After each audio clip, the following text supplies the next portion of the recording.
Alrighty. Hello, everyone. I have 6 o'clock on the dot. I would like to welcome everyone to the event topic preview for Winston's upcoming public seminar titled Removing Commercial Karma 2. This will be taking place September 2nd through the 4th at ECETI Ranch in Trout Lake, Washington. We have received a huge response to the announcement for tonight's call and have actually packed the house, so to speak. We'd like to thank you all for your interest and for joining us this evening. Please be aware as well that this call is being recorded and will be posted to Winston's YouTube channel this Wednesday. Once it is posted, a link to the recording will be sent out by email. If you haven't already joined our mailing list, please do so by visiting our website at www.wisic.com and entering your email address in the top right corner. In this way, you can stay informed as to Winston's activities, upcoming events, YouTube channel posts, and to receive the periodical Winston's Watch posts as well, which offer commentary on current events. The ECETI Ranch, where the seminar is being held, is truly a special place. Nestled within the Mount Adams Wilderness north of the Columbia River, it is in south central Washington State. ECETI Ranch is a legendary Cascadian UFO and ET contact hotspot. We're grateful for the opportunity to return to the ranch and hold another WISIC event at such a unique and extraordinary venue. ECETI Ranch does have on-site lodging and camping, and meal plans will also be available. For more information and details on registration, please visit www.privateinvitationeceti, that's ECETI.com, and then click on ECETI 2016 calendar, which is right at the top of the page. You can then scroll down through the chronological list of events until you reach September, and you should see Winston's smiling face right there at the top of the September events. Winston is pleased this year to have Frederick Lerman joining him as a special guest. Frederick is an author, educator, consultant, and the founder of Nomad University. He will actually be giving a short presentation over the weekend as well as on prosperity consciousness, which explores practical steps for aligning your thoughts, your emotions, and your ethics so as to remove all conflict from your mind regarding money, how you make it, and how you use it. Very intriguing topic. You can learn more about Frederick and Nomad University at www.nomaduniversity.com. Winston will be available at ECETI on Thursday, September 1st, as well as Monday, September 5th, for a limited number of private continuing education sessions. These sessions are designed for 1 to 3 people. They are 1.5 hours in length for a fee of $350 and will only be available to workshop attendees. To reserve your time with Winston, please contact our office directly at support@wssic.com or at 971-333-1005. ECETI staff who is handling event registration are not able to reserve your time with Winston, so you will need to contact us directly if you're interested in that. That's all I have to open up the call tonight. I will have some important information to share at the end of the call, so I encourage you to stay tuned for that. But for now, we'll just hand it to Winston. Well, okay. How's the sound? Oh, it sounds great. Well, it's good to talk and visit with all y'all. We have these conference calls with our Gardeners Club, so I suppose many of the gardeners are on this particular call. So you're pretty much used to the way I do things and the way I talk. Some of you might have a hard time understanding my accent, but I'll try my very best to be plain. Anyway, last year we had done our event up at ECETI, which I titled Removing Commercial Karma. And the last few years anyway, what occurred to me a number of years ago, that aside from all this third dimensional commercial things that we do, that many in the what we would call the enlightenment or spiritual community, those who were working on spirituality, ascension, and so forth, were hampered because they were dragging behind them commercial karma, as I styled it. Because again, it's real hard to meditate, when the sheriff's at the front door fixing to kick you out of your home. So I thought that I would try to get into that community of people and introduce some of the techniques on the third dimensional type commercial principles, which might be of assistance and perhaps remove some of the problems that they have suffered with in this third dimension as they try to raise their vibrations. So at our last event up at ECETI, the title of that was Removing Commercial Karma, and we generated a huge amount of energy. Oh, wow, I was really pleased with that. Now this one is going to be on that same vein, which is Removing Commercial Karma Part 2. And we're going to go a little bit further into putting together an esoteric or metaphysical point of view for many of the things that we have been looking at. Now, the first thing that I learned when I first started studying commercial redemption was that it was necessary to look at this from a metaphysical point of view, and without that view and understanding of it, would be very, very limited. And so I understood that from the start. And so from time to time over the years, since we've been in operation here since 2004, I have, in fact, tried to introduce a bit of metaphysical here and there. I think some of you who have been exposed to some of these things will recognize them. But we're getting to the point. The Earth is changing, and I think many of you are aware of the shifts that are going on, for the better, by the way, as our Mother Earth moves up in vibration, as we make our way into the photon belt, for all you astronomers. But the energies are increasing, which is good in some respects. In other respects, it's very difficult for some. We're seeing literally a lot of people just plain old going crazy because this new energy that comes in has the tendency to push some of the negativity, some of the negative energy in our systems up to the surface. And so if that happens, recognize it and then remove that negative energy. There are different ways to clear, and I'm not an expert on that. Perhaps you can go to some of the websites. James Gilliland's website, for instance, has information on that, and many others. Try to help people to deal with some of these particular problems. So anyway, with this event we're having, there will be 3D information there, on some particular subjects. I'm hesitant to put out a strict schedule because, to be honest, things are moving so quickly that I hesitate to announce a schedule for fear I'll be held to it. But anyway, we will be discussing some of the items that we'll touch lightly upon this evening. Now, our format generally, we generally start out on Friday afternoon. Many of the people that come, I shouldn't say many, but some of the people who come are actually new to the thought process.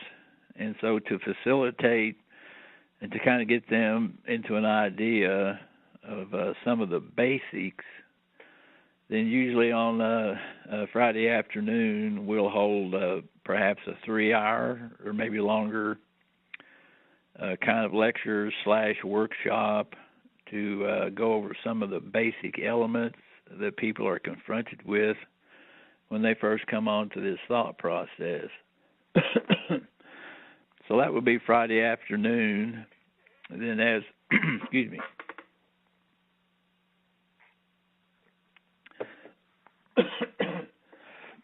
And then, as Melissa announced on Friday evening, we're going to be treated to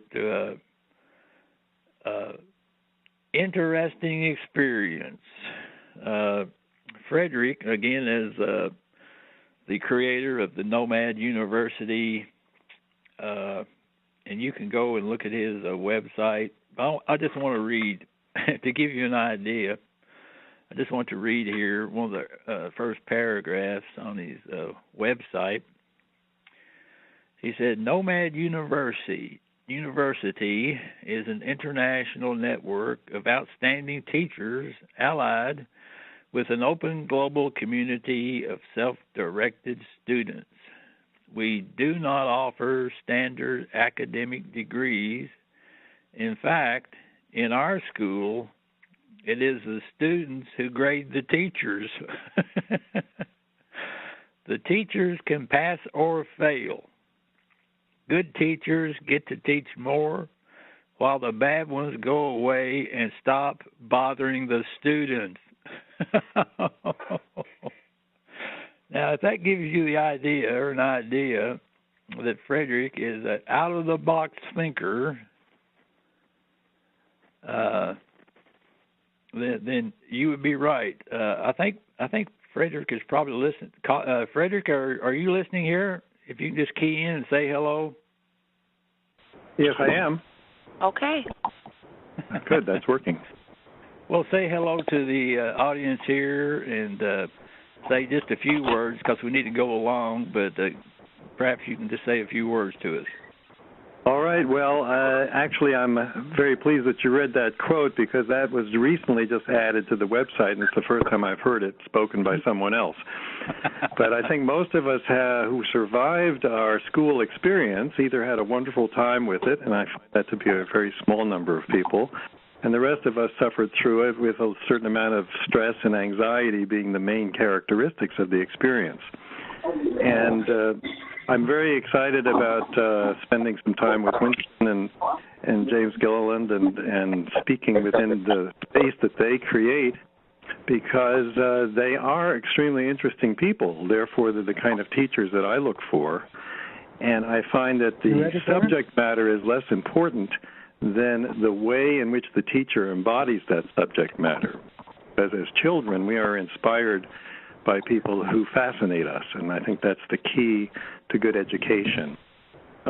Spontaneous concentration rather than you better learn this by Friday because you're going to be tested on it, and you can either pass or fail. That's an unhealthy environment for learning. So I'm looking forward to the opportunity to speak within that new context and to sort of reinforce whatever impulses you all already have about thinking for yourself and following what feels right. And if you do that, you will end up in a better place than if you follow the instructions of other people who are not you. So that's my short. Well, thank you very much, Frederick. We'll look forward to your presentation. Looking forward. I'm going to go back on mute. Okay, thanks. One moment, Winston. Yep. Okay, Winston? Okay, all right, I'm back. All right, well, that's what you got to look forward to on Friday night. And then on Saturday, we'll probably start out touching upon some of the points that I know everybody's interested in that we'll discuss briefly tonight. And then, so we'll be all day Saturday and all day Sunday, and depending on how much information I have to share with the new government and the new money system and so forth, then we'll go on to some of the other third-dimensional dilemmas that many people face and so forth, and bring some of those things forward. So in any event, I'm looking forward to it. We had such a great time last year up at the ranch. We have a great experience. I was just up there this weekend, and we went out. I think it was on Saturday evening, and we had a Skywatch. And wow, the activity was fast and furious.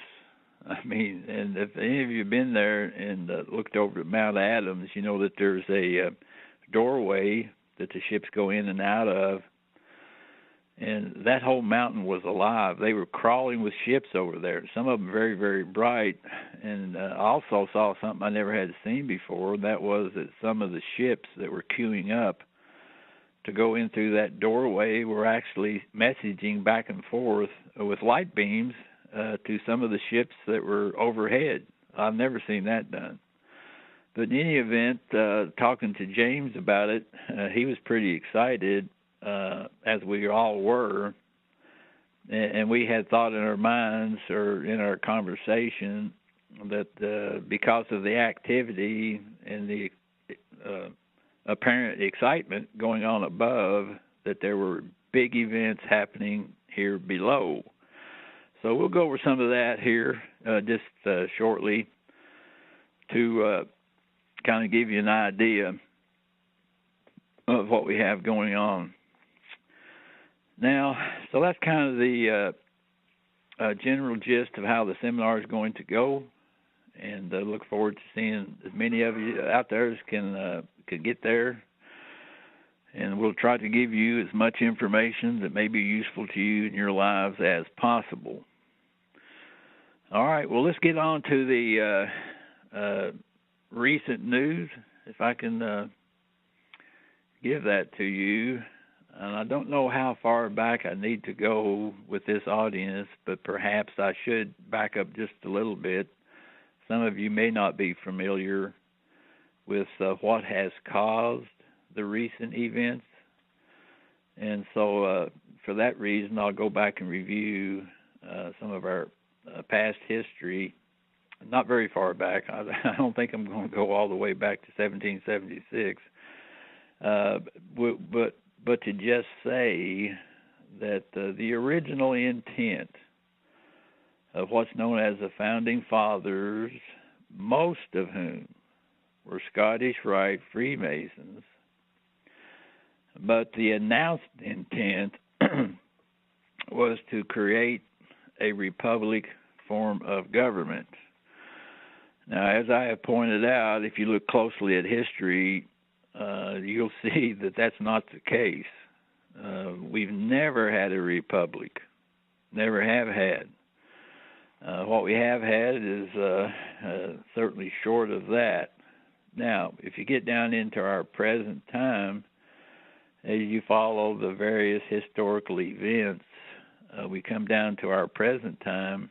And for those of you who have heard me discuss the periods of national bankruptcy, which ended in 1999, you realize that since that time that the United States has actually been under the total control of a corporation, which is basically known as the United States Incorporated, which is a maritime corporation registered in Puerto Rico. So, Bill Clinton, at one point, I saw him say it, I think it was on television, or maybe I saw it on YouTube, but he made the statement, I am the last United States president, and he was. The subsequent quote-unquote presidents have simply been CEO of the United States Incorporated. Now, prior to that time, many of the acknowledged presidents have been wearing two hats, and that was they were the president of the United States and also the CEO of the United States Incorporated. But after 1999, with the termination of the third period of national bankruptcy, then there was no one who could fill the office under the original intent of the Articles of Confederation and the Constitution for the United States of America, and we went totally fascist. Now, fascism means rule by corporations. I think some of you may have looked at that movie Freedom to Fascism by Mr. Russo. Certainly, I think you can find it on the internet if you haven't seen that. But in any event, after 1999 and into 2000, with the new administration, as it were, we were a total fascist state because, again, we were ruled by a corporation, perhaps many corporations, I should say. Now, that causes a lot of problems. Then there was a coup by that corporation in 2001. I think many of you remember September the 11th, 2001. That was a coup. That was a takeover by corporate government. And there were many factions within that. And so at present, or I shouldn't say at present, but for a number of years through two administrations, we have simply been under the dictatorship of the corporation and the corporate officers. Now that's a mouthful, and I'm not taking it back. So many of the things that we've had to do as solutions in commerce to create remedies to prevent people from being injured by this corporate concept, we have developed, for those purposes. And it's not to say that everybody has been successful with all the technology. Many have, some haven't, so forth. But one of the purposes of bringing these technologies and so forth to the forefront is for self-empowerment. And that is, if you just simply sit idly by and allow some corporation to simply trample upon you, you're not making any progress either in the third dimension or in a fifth dimensional type vibration situation, hence removing commercial karma part 2. And so at the very least, those who have learned some of the technologies and applied some of those things, win, lose, or draw, at the very least, you have gained a certain amount of self-confidence in yourself and in your ability to stand for yourself. This planet was designated as a free will planet. But freedom is not cheap, folks. You got to get out there and put a little bit of effort into it, or it's all just talk. And so, step up to the plate, get busy. So that's what we've tried to encourage. Now, pardon me for getting on my soapbox again. So let's go back and review some of the actions that have been taken. Some of you are old enough to recall Vietnam, or the false flag known as Vietnam. I mean, many of you probably have studied into the cause of all that foolishness. Some of us as young men got drafted into that, and so we kind of have a bitter taste in our mouth about those circumstances. It's unfortunate that the succeeding generations didn't learn from that, because now we're involved in those same kind of things at present. But it looks like many in the military are becoming much more enlightened and are starting to take a real close look at what's going on with some of these operations by the United States Incorporated and the Pentagon, which is also a corporation. Oh dear. Okay, so early on, there were some in the military who saw things for what they were. Some high officers and so forth were starting to take a real close look. And so there was an undercurrent within the military. Now you have to understand that since the Civil War, the United States of America has been under military occupation the ultimate power in this country is, in fact, the military, in particular the U.S. Army, because, again, it deals with the land, you see. So anyway, there was an undercurrent. Thoughts were being passed back and forth, and so eventually, and I can't give you the exact start of it.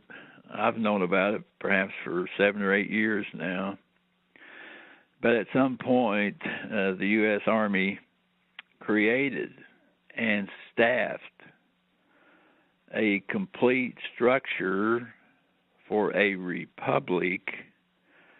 And as I understood it, they were stationed in West Virginia. Some say they were stationed in Virginia. But in any event, somewhere there, either in West Virginia or Virginia, they were completely staffed, waiting for when they would be called forward. Now, they would be called forward in the event that there was no possible way that the existing administration, once it got past the tipping point, they simply had to step in to save the country. And they have stepped forward. Now, in about January of 2015, they began to operate in earnest. The general that was in charge of it at that time was General Carter Ham. Some of you may recognize that name. He was one of the Army generals that were fixing to send troops in to rescue those at Benghazi. But he was ordered to stand down by the quote-unquote commander-in-chief and Secretary of State. And I think he probably has a bitter taste in his mouth about that. But in any event, it appears that General Carter Ham was inserted as the interim president of the interim republic. And so he began operations in earnest, as I understand it, in January of 2015. Now, on the international front, the international global financial matrix was under repair. Now, this repair of the international financial matrix has been and is being orchestrated by the ascended master known as Saint Germain. I think some of you are familiar with those things. In any event, as the correction of the financial matrix was being done, there were certain accords which were agreed to, which was known as the Basel Agreements. In particular, the Basel III Agreement specified that a national currency, in order to trade internationally, would have to be substance-backed, you see. And so the new interim republic had no gold with which to create a national currency. As some of you have recalled, the operations that we had done in regards to the Federal Reserve Bank, I've told this story so many times, I hate to tell it again, so I won't. But in any event, starting in 2013, because of the actions we had taken, the Federal Reserve Banks, all 12 of them, could not recharter. And so they were basically melded into the United States Treasury. Well, of course, the U.S. Treasury weren't much better than the Federal Reserve Banks, but in any event. So we had these things in operation. Now, the new government, of course, would not incorporate the Federal Reserve System within this new republic, and certainly not the currency. What's called the Federal Reserve Notes. And I think you're all pretty familiar with Federal Reserve Notes and the ramifications that come from dealing with that. So, the new president was under the problem of getting some gold so that the new republic could create usable, recognizable currency for use both internationally and domestically. So in consequence of that, along about April, and there may be more since that time, but anyway, in April, to start it off, the Chinese elders gave the new republic the equivalent of 100 billion in gold bullion. Now, as I understand it, that gold bullion is being held on an army base in Texas. I don't know which one, don't really care to know. But it's not in Fort Knox, I can guarantee you that. All the gold in Fort Knox had been stolen long ago. So again, this gold is being scrupulously guarded so that it cannot be stolen. But with that gold in hand at that point, to comply with the Basel III agreements, the new republic could, in fact, create a new currency, which they did. Now, that new currency is known as Treasury Reserve Notes. Now, let me explain that. This money is government-level money. In other words, this money does not go out to the public for use on the streets like what we do, all right? But it was a valid currency, and it started trading in the international markets in the summer of 2015, and it's still trading. So we know that it's a valid currency, recognized internationally. Otherwise, why would they trade it in the markets? All right. Now, so what good does that do you and I? All right. The next thing that had to be created was a usable currency. And sometimes I hate to use the word money, so I'll just say currency. Anyway, a usable currency for use by the people in their day-to-day standard commercial and business activities. Now, this currency is known as United States notes. Emphasis on note. For those of you who have studied into what's called the Federal Reserve note, you immediately understand, or you can identify it, that it's not a note. I don't care what it says it is. For those of you who have studied any degree of negotiable instrument law, you'll recognize that the Federal Reserve note is not a note. It's only a perpetual annuity bond. And so that's what we were using as money in our transactions and so forth, which caused us no end of problems, as many of you know. In any event, the new republic has been involved in the creation of United States notes. Now, they're going to be a little bit different looking. I haven't seen any myself, but they have been printed up. They are being held in the banks, and we, being some of those that I work with on the international, had expected that they would release the use of the United States notes last October. But October came and went, and the notes still were not in use on the street by the people.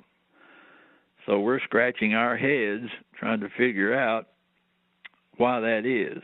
And so what we found was that there was a great deal of pushback from the cabals, from the internet, some of the cabal banks, and some of those elements. And so it was kind of like taking 2 steps forward and 3 steps back there for a very long time. So that problem had to be dealt with. So in any event, as I had mentioned, the Pentagon being a corporation and actually acting as if they were part of the fascist regime had to be dealt with. And the chairman of the Joint Chiefs was General Martin Dempsey, and I can guarantee you that he was a large part of that problem. So eventually, General Dempsey got released, and in his place in November, the U.S. Congress selected General Dunford of the United States Marine Corps as the chief of the or the chairman of the Joint Chiefs at the Pentagon. Now we're starting to see a little bit of change here. So when that happened, we were all, wide-eyed listening to see what would go on, trying to find every little bit of scrap of information that we could possibly find. And so in consequence of his appointment, he went into action real quick, because along with being the chairman of the Joint Chiefs, he also took the position that General Ham had taken as the acting president of the interim government. And so you can go back and study that history. I think at this point there's a lot that can be found on the internet. And of course, the powers that be, the cabal, and all those kind of people basically started taking pot shots at him. I mean, they were trying to kill him. He avoided death on a couple of occasions. The last intel that I have received indicates that General Dunford is, in fact, dead.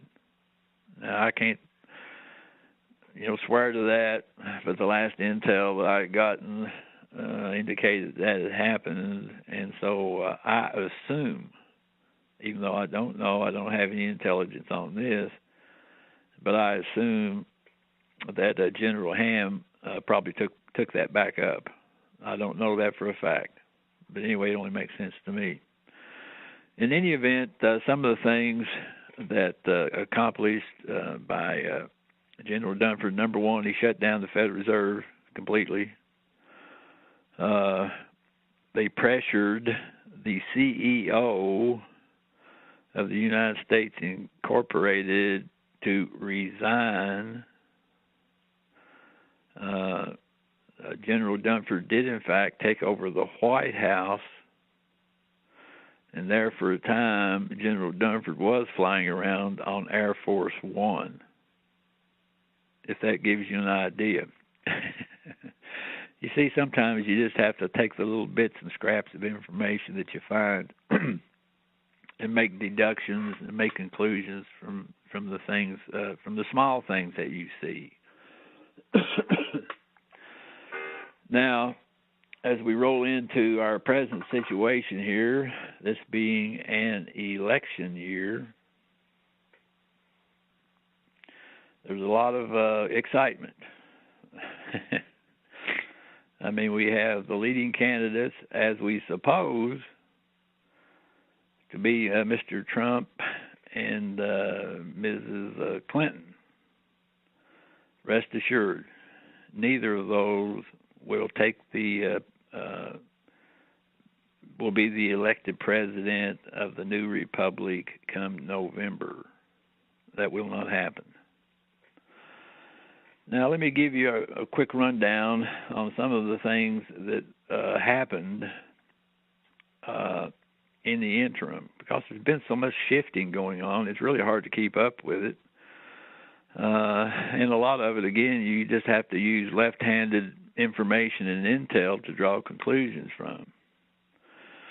But at probably around last spring, so forth, it was thought, or at least the logic was that the American people would become perhaps spooked if it was found out that a military general was actually running the government. They perhaps would think that there had been a military coup, which could be further from the truth, but that was the thinking at that time. So at that time, since the president and vice president had already resigned, they went to the third in line, who was the Speaker of the House, Mr. Paul Ryan. And what they did was they put him forward for all to see, or I mean, for those who could see, they put him forward as the acting president of the new republic. Now, perhaps the thinking was that we had a historical precedent for that. Some of you, if you recall back to the times of President Nixon, things weren't going too well. When President Nixon took office, he had a vice president by the name of Agnew who had to resign due to legal problems. And so then they brought on Nelson Rockefeller as the vice president. Mr. Rockefeller apparently suffered an untimely death. And so what they did is they went to the Speaker of the House, who was Gerald Ford, so that when Nixon stepped down, Gerald Ford, as the Speaker of the House, became an unelected president. So we have that in our history. So there, for at least a while, it looked like they were trying to put forth Mr. Paul Ryan as the interim president simply so that the public would not think it was a military coup. And then at some point, I think that even changed around. So I'm not really sure of some of those inner workings at this point.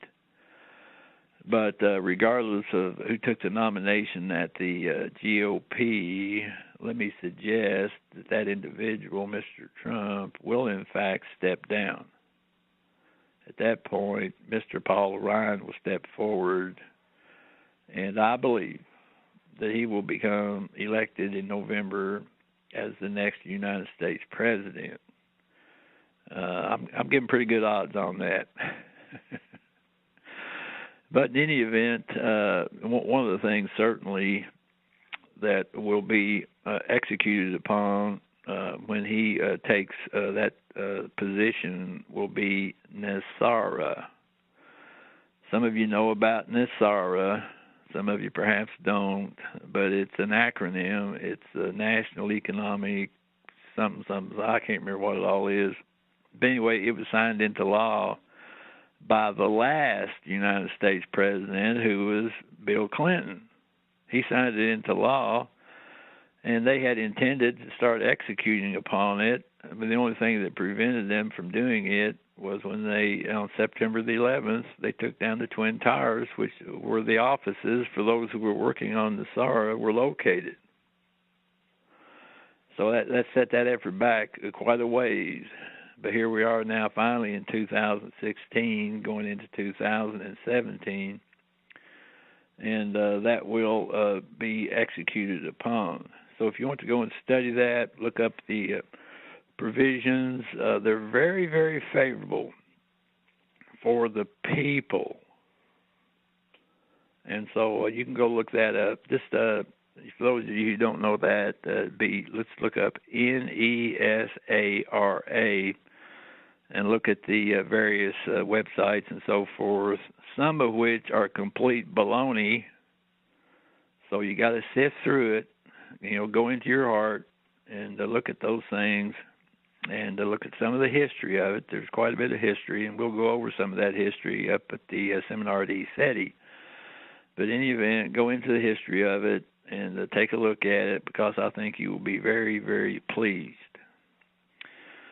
All right, so we're kind of down to the point now where some of these things, the expectations are getting very, very high. And the thing that I have focused on, especially in regards to public opinion, has to do with money. And so people are if they can go to the store and buy their groceries, if they can put gasoline in their automobiles and so forth, then pretty much things are okay. If they couldn't do that, then there'd be a problem. So those who are working these things have been very, very careful. And over the last number of months, as things have gone on, there's been a lot of pushback from the cabals. And perhaps I should, at this point, bring in the concept of what's known as the RV, or the revaluation of currency. Now, this revaluation of currency is an important thing to have happened. It certainly was being promoted by the Chinese elders and the White Dragon Society. And let's see, I can't recall just exactly when it started, but they started working on that, I think, in either 2013, perhaps the fall. Anyway, they met together at the World Trade Center in Reno, Nevada, and started to hammer this out. Now, there's two purposes and two effects. Well, I shouldn't say only two, but I'll just talk about these two because perhaps they're the most important. And that is, number one, one of the intended purposes was to break the hold of the petroleum cabals on the Middle East, on the Middle Eastern oil. Unfortunately, we're still driving around in automobiles, airplanes, and whatnot that require petroleum-type fuel. And we should have been way past that by now, but because of the petroleum cabals, we simply haven't made it away from that polluting element. But as the RV was structured and the events connected with it, and I hope someday somebody writes a book on that so we can get all the details, just how they did that. But in any event, as they move forward with that revaluation, they successfully broke the hold of the petroleum cabals on the Middle East and basically put them into a pretty bad, dire situation. For instance, it's well known that the Rockefeller Empire had been divesting itself of petroleum and were going to alternative energy. Can you believe that? Why would they do that? Because obviously they saw the writing on the wall. And so eventually they were able to break that hold.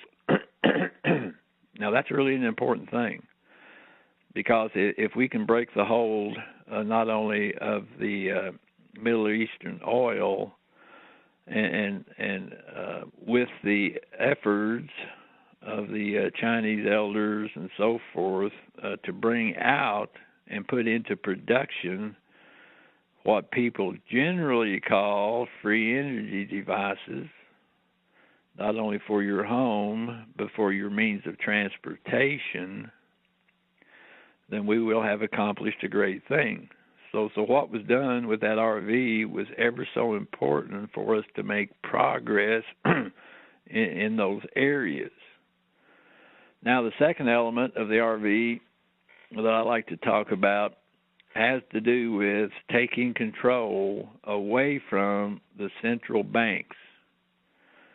Now, as I have shown in 2012 when we did that commercial lien and prevented the Federal Reserve banks from rechartering in January of 2013, the idea was to put the central bank back into the control of a nation's treasury.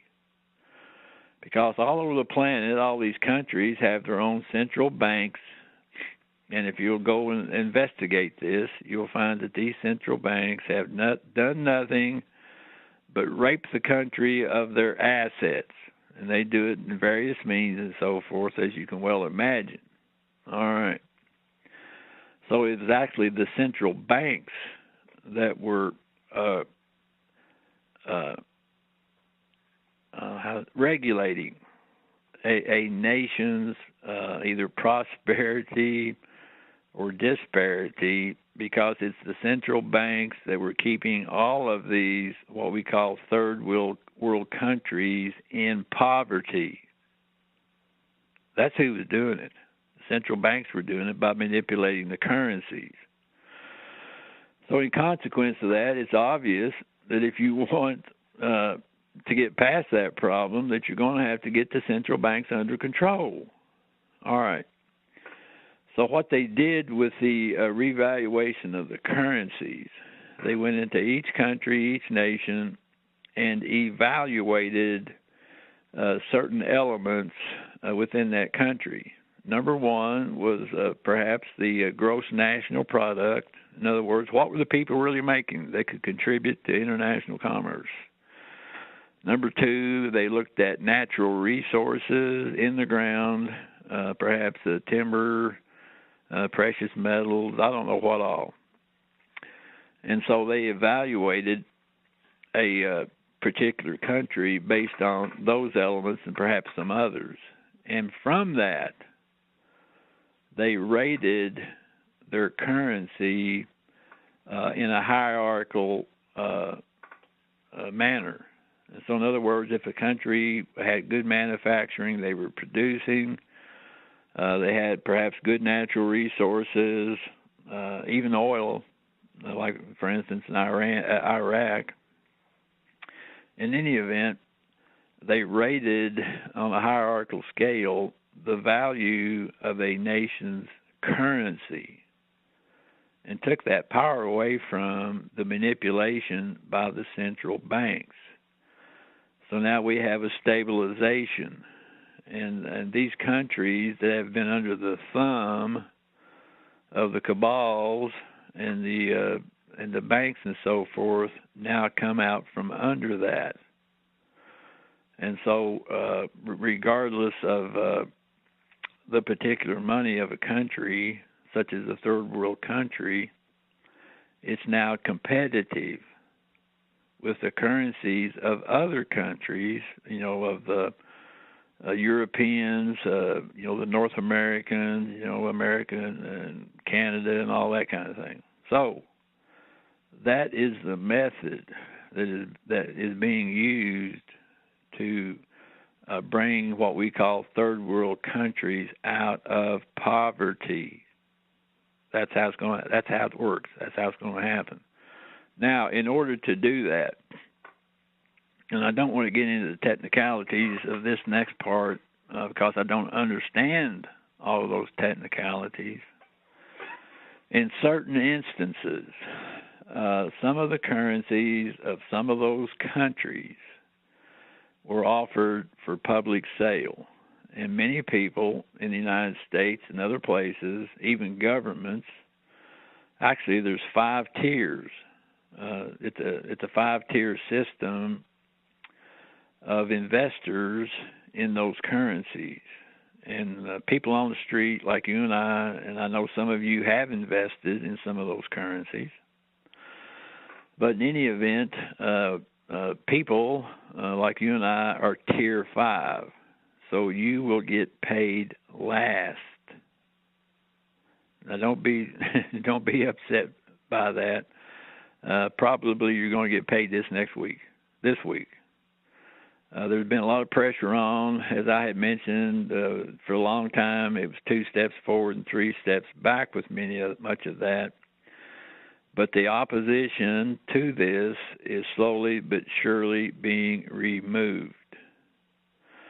And the way that it's being removed is that the White Dragon Society put up a ton of pure gold as a bounty for anyone who could convince so-and-so to change their ways. And I'm not sure whether they cared if it was dead or alive, but I'll assure you that many bounties have already been collected. I mean, I have the information on some of that, and they're still working on it. Once they got rid of the top tier, if I can use that word, the top tier of some of these cabals and so forth, then they still had to deal with the lower level operatives. And they're going after them with extreme prejudice. They've all been given all the chances, that you could give them, and they still would not relent, which is typical of sociopaths. But in any event, it finally came to the end where they said, okay, well, we'll simply just have to get rid of you, and they have. As I've mentioned in times past, about 3 or 4 years ago, St. Germain had sent me a message in regards to the situation, which was basically this: no one will stand in the way. Anyone who gets in the way will be removed. And so we've come down to it right now. So many of those who have been given so many chances are simply being removed. Now, I feel sorry for that. I'm not one of those out there doing that. But if that's what it comes to, that's just what it has to be. Now, those are kind of hard statements, and I'm really sorry that it's come to this, but that's what it has come to, and that is what is happening. So in any event, the last information that I had received, and I do have a few contacts that I can rely upon, some of them directly into the White Dragon Society and others who are well connected in these international things. It appears that what's called the RV, for those of you who have currencies to redeem, I believe they'll start on that redemption probably this week. I don't see anything else in the way of it now. So watch for it. Certainly some of you who are involved in some of the redemption groups, you know about this. Other people who are not connected to any particular group, at some point you'll be able to go directly into the bank and redeem your currencies for whatever rate is available at that time. So this is going forward. Look for it. It'll be here quick as a flash. In any event, that's kind of a summary of some of the happenings that are going on right at this present time. And as we get into the seminar mode, we need to spend some real time. Now, Saturday evening, I should say, while I was up at the ECETI Ranch with James, as it turned out, he had scheduled to do an interview with a particular individual who could not make the call. So James asked me, if I would fill in. I said, oh yeah, I'll fill in. So he may have that that interview posted on his website by now. I'm not sure.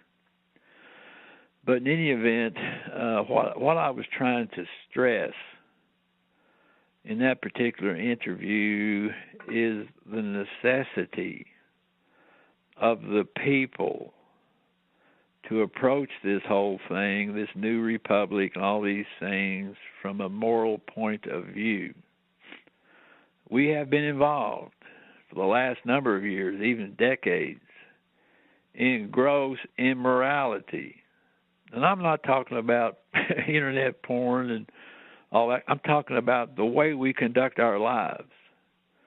Now, some of the people listening to this call may have lived your whole life under fascism, and you have no idea what it's like to operate within a republic. And so there's going to have to be some education. There's going to have to be some real thought put into this. We who have a little bit more experience than some of the others, myself in seminars, or some of you with your family and neighbors and so forth, you're going to have to sit down and have not a come to Jesus meeting. You're going to have a come to Republic meeting. And you're going to have to reevaluate the way you have conducted yourselves in the past and make resolutions to do just a little bit better here in the near future. because there's no reason in this world to change a government and then going back to doing the same stupid things that we've done in the past. That makes absolutely no sense. And so as we go into the November elections, and as we have other elections for congressmen in your local areas and all these kind of things, you will be looking, not for the guy who's the best politician or who has the most money, but you'll be looking for someone who stands upon moral principles, honesty, fairness, and all those kinds of things. And those are the people that you would want to elect to be representatives in a republic form of government. And so the responsibility is on us. The responsibility is on you and I, because we're the ones who will have to guarantee the republic. We cannot depend upon the U.S. military to guarantee the republic. The responsibility is upon us. And so in some cases, we have some who are very, very qualified, very well studied in these matters. And then we have some perhaps who haven't had the opportunity to look into these things very closely. So I would suggest to everybody, start thinking about this, thinking about how you will live, what you will do, how you will interrelate with your neighbors, how you will carry on your third dimensional commerce.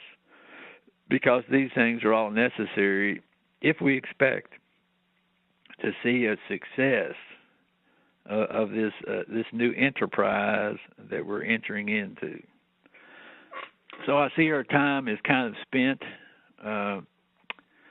Usually on some of our calls, we open up the mic for questions and so forth. That's not the format for tonight. And I think Melissa perhaps has a few closing comments. But I just want you to all do some introspection. Given the chance, what will you do? Given the chance, how will you live your life?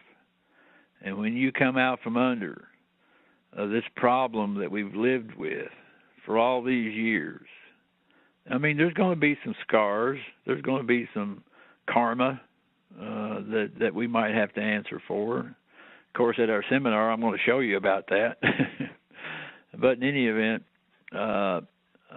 it's not like turning on a light switch. I mean, you just don't, turn on a switch in somebody's brain and then all of a sudden they're operating correctly. It just doesn't work that way. And so it's going to take an effort by everybody. And so you just need to roll up your sleeves and get prepared. Those of you who have been studying, commercial principles, those of you who have been studying law, those of you who have been studying this good old-fashioned love your neighbor and going by the golden rule. I mean, be prepared. Be prepared to assist family and friends, neighbors, and communities, because that's what is going to make it successful. I don't care how many people you elect to whatever office. Without the people, the thing will be a miserable failure again, and we don't need that. All right, well, that's pretty much my preaching. I mean, up on this soapbox here, preaching as hard as I can, and so I'm kind of done with it now. So, Melissa, if you want to take over, I'll just stop talking. All righty. Well, thank you, Winston. We appreciate you. It really, truly is amazing times that we live in right now. I know I'm looking forward to this event myself. Once again, please visit www.privateinvitationeceti.com to register and to learn more about the venue. Keep in mind as well that that the early bird discount does expire on August 18th, so be sure to register before that deadline for extra savings. I also want to mention to folks, if this time together with Winston has been something you've enjoyed, you may consider looking into our Gardening with Winston membership. We do have information on our website about the membership. It really allows for increased access to Winston. One of the best benefits of the membership itself is the twice monthly conference calls where we do have Q&A sessions. We also archive those calls, so as a member you get access to years of archived information and the opportunity to send questions into Winston for our twice-monthly conference calls. So I encourage you to check that out. We do appreciate you joining us this evening, folks, for the topic preview. As a special thank you, we are offering attendees a choice of one of two special discount offers. We are offering the DVD recording of last year's original Removing Commercial Karma seminar at half off of the retail price. This is a great deal. If you want to take advantage of this offer, you can visit our e-store at www.wisic.info. That's WSSIC, and use the following coupon code at checkout. That would be RCK, which stands for Removing Commercial Karma, the number 2, the word preview, and the number 50. So again, that's RCK2 preview 50. That is all caps with no spaces. Also, for folks that may already have that title in their educational library, we are offering a coupon for $30 off of any order in our e-store. That's good for one item or take it off your entire order. To take advantage of this offer, you can use the following coupon code, which is the same as the previous one, RCK, the number 2, the word preview, but then it's the number 30 at the end, 30. So again, that coupon code is RCK2 preview 30. Both of these coupon codes will expire on August 31st, but we hope you do take advantage of that offer. For more information on Removing Commercial Karma 2, please do take some time to visit our website at www.wisic.com and click on the Seminars tab on the left side of the page. Once more, I would like to thank you all for joining us. We really appreciate your interest and participation this evening. From Winston and the rest of the staff here at Solutions in Commerce, we wish you all a great night. Bye-bye.